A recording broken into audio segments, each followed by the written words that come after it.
Hey everyone, welcome back to my channel and welcome back to Planet Coaster 2. And yes, today we are back in Kennedy Gardens and we're working on our log ride here, Splash Mill. So for today, I think what we're going to mainly focus on is building the station building and then building the exit platform and then adding some miscellaneous scenery such as the rocks kind of around the entrance, on the mountain, some trees, and I also want to build the main entrance sign. So without further ado, let's jump into the time lapse.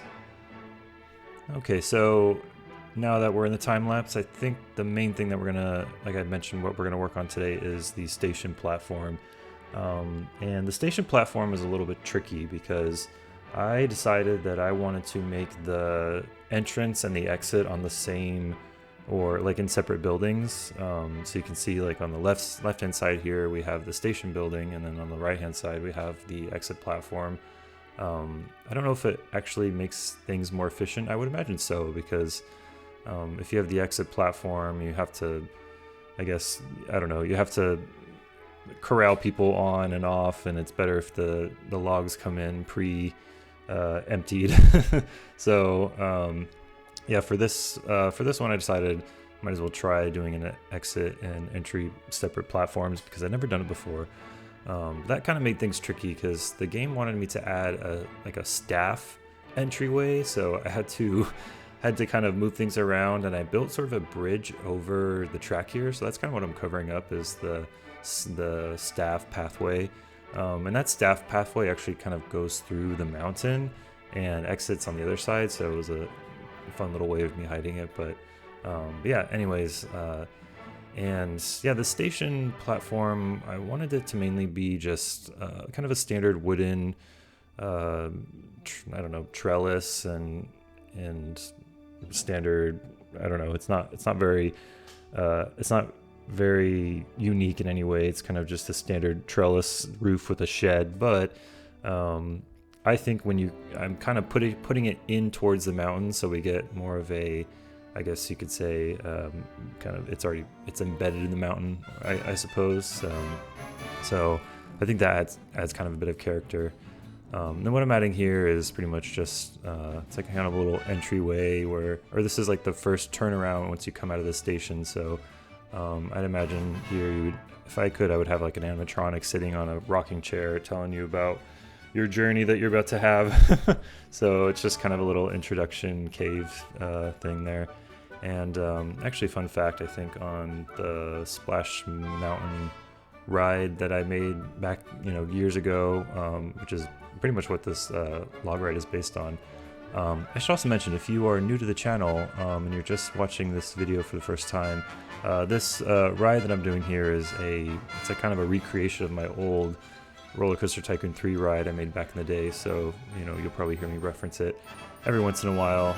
So that little turnaround did actually have I did actually have like some scenery and stuff, and that's kind of what that turnaround was inspired on. So anyways, we're now kind of working on our station platform line. So mine was a little tricky because I wanted to make it condensed, but also not like just a cattle pin on the outside. I wanted it to have some sort of like a mezzanine here, which is what I'm building. I wanted it to be a little bit higher and lower, and I always find that when you have stations that have the line incorporated a little bit more interestingly, it makes the ride experience, or at least the line standing, more bearable. So like for example on Splash Mountain, you kind of, when you go into or not Splash Mountain, I'm sorry, Tiana's Bayou Adventure, or whatever they're calling it these days. That ride, I remember you walk into like a barn, and then you go up and around and through a cave, and then I think in Tiana's Bayou Adventure, you walk into her like kitchen and you smell like, I don't know, you smell like donuts being made or something. It looks pretty cool actually. But nonetheless, I like to make sure my lines have some more theming and more cool atmosphere. So I wanted to, zigzag it around inside my building. So that's what we did. And yeah, like I said, it's just going to be kind of a standard awning. I'm using the corrugated roof pieces to sort of make a slope, and then I'm adding some pillars here, and then sort of some posts, and then gonna build like a small little truss that goes on the inside. And fun fact, I'm actually I work on like this kind of not like this specifically, but I have worked with like this kind of structure before, material. So when I was working on this, I was like, oh, I have to make sure the beams and the load path is solved. And so if I start going into structural engineering nerd talk, I apologize, but that is just my my expertise, you know. So yeah, but like with that came me having to make the trusses all aligned perfectly, and I feel like added a little bit maybe of extra work, not too much. My motto with these rides is always to make them realistic enough, but don't waste your time like slaving away at every little small detail. I think I've mentioned this before, but like I've seen creators that are doing, you know, like they're making everything ADA compliant, and they're doing like the most to make everything realistic, and adding all the signs and the maintenance sheds, and adding like everything inside the maintenance shed that like they're adding like, you know, the dirt that's on the ground, or the screwdriver that's on the table, the workbench, and it's like, whoa, like I don't want to, I'm not that detailed. I definitely give props to people who are that detailed, but for me, my goal is to just sell the realism as much as possible by adding things that add realism, you know, and make you feel more immersed. But for me, I'm not like wanting to do like one-to-one everything's perfect type of thing, but I do respect the people that do that, because it's literally insane.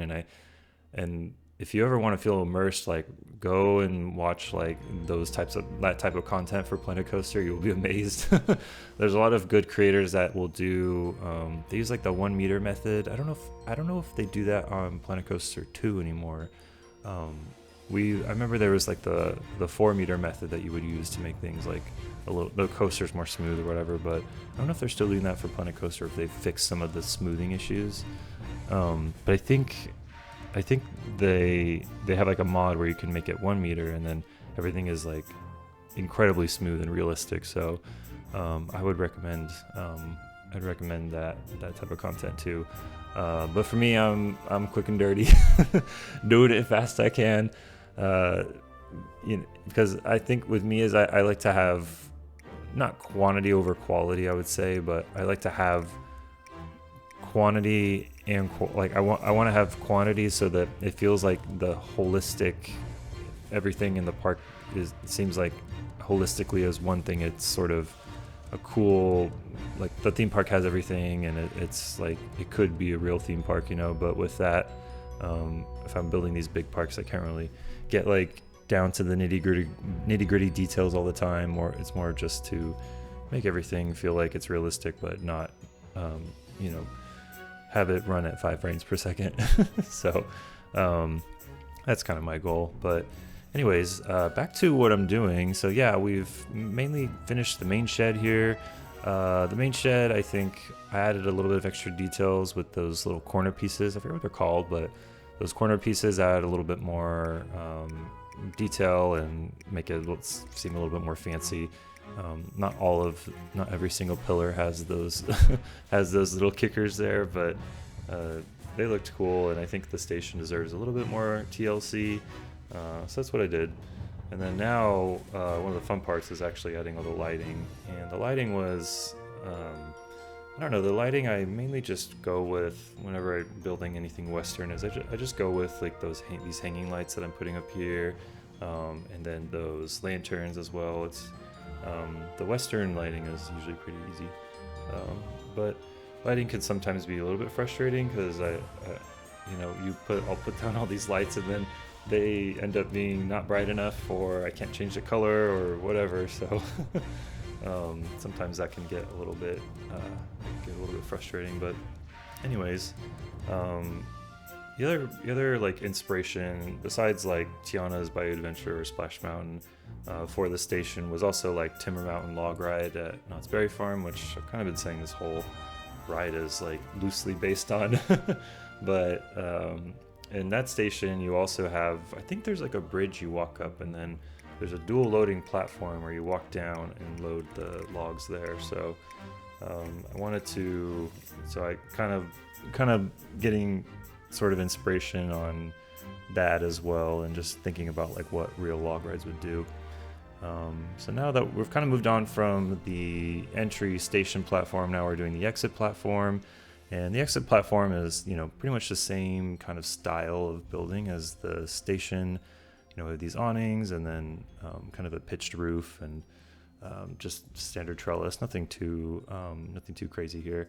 And then we're also, now that we're kind of done with the station, we're going to move on to the kind of entryway with the station sign, all that good stuff. So, so here I wanted there to be kind of a little bit of interaction with the guests when it comes to like the entrance of the log ride, like sort of like, this is where the ride starts, and there's like, there's like I decided to add like a little waterfall here and have the logs go behind the waterfall. So, and I want, it's just kind of a calm little area where guests can kind of see like what they're getting into, and it adds like some kinetic energy to the entrance. It's not like you're just staring at a sign and you're like, where's the ride?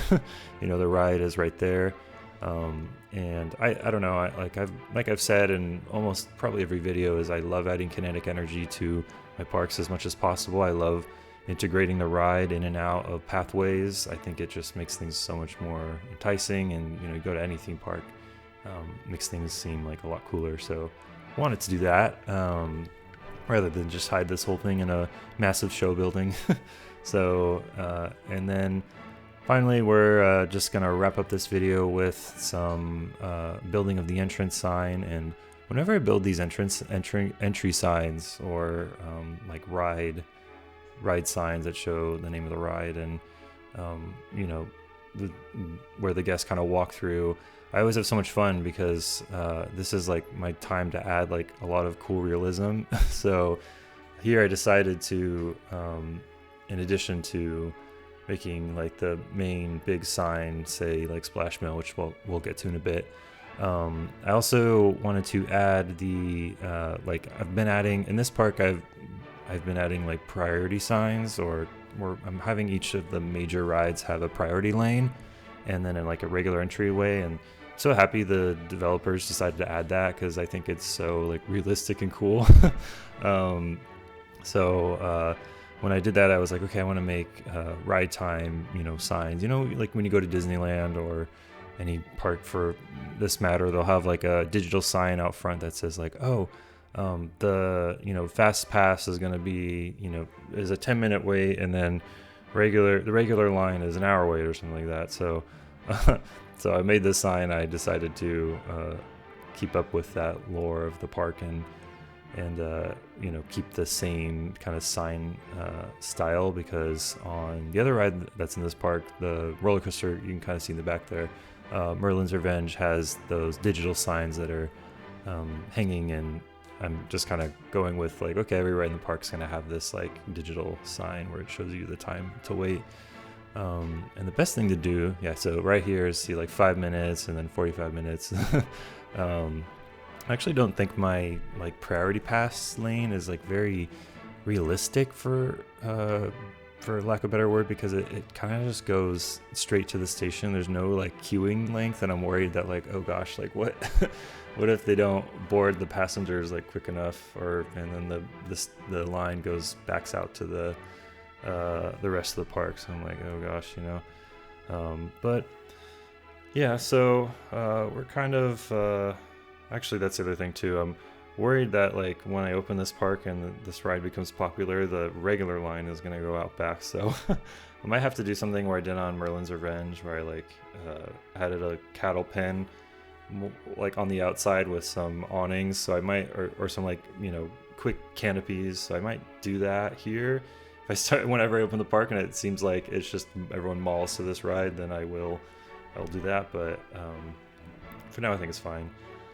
Here's my favorite part. I'm going around adding some trees, adding some like fences and scenery, and this is where this is one of my favorite parts of building a build is being able to add like greenery, because when I start to add trees and fences and pathways, I get such in the zone. I get in the zone because I'm like, oh wow, like everything's sort of coming together. It's not just like, it's just not like empty field, and there's actual life. There's actual feels like a breathing, living park, So I always love doing that. And additionally, I wanted to make the actual splash or the actual mill building a little bit more detailed, because this is, guests are going to be looking up at this, and I wanted to add a little bit more character. So I'm adding some wooden pillars in the corners, some more windows, recoloring a couple things that didn't seem to make sense in my first go. And I mainly just did the left side here. I cleaned that up a little bit more than the right side. The right side, I think I'll probably clean up at a later time, but yeah, so that's pretty much the video today. I hope you guys enjoyed. I'm going to run some B-roll after this, but I really appreciate the support, and I really appreciate you guys watching this and liking all the content. And yeah, thank you so much. I think next time what we're going to do is we're going to work on the rest of the frontier village here, so watch out for that video. I don't think that's going to take too long to come out, but anyways, hope you guys have a good day, and I will see you in the next video. All right, see you later. Bye.